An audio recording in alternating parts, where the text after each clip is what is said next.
Welcome to Guide Guru. We hope this video helps.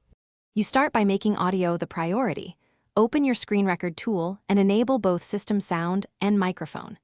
Make sure you select the right input device so voice and system audio are captured separately. Once done, pick the capture area, window, app, or full screen, and verify sample rate and stereo settings for clarity.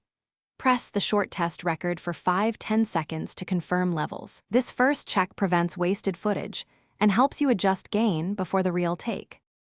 Next, focus on balancing and control. Monitor your input meters and aim to keep peaks below -6 dB to avoid clipping. If your software supports separate tracks, route system audio and microphone to distinct channels so you can mix later.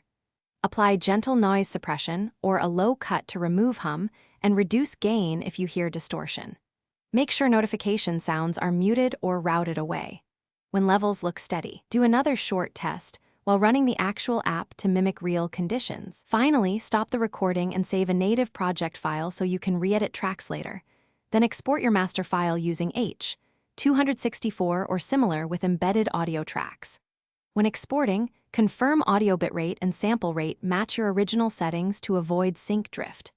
If audio is missing or out of sync, check app permissions, audio device selection, and driver updates. Restart the app if necessary. One quick troubleshooting tip: rerun the short test after each change to validate fix.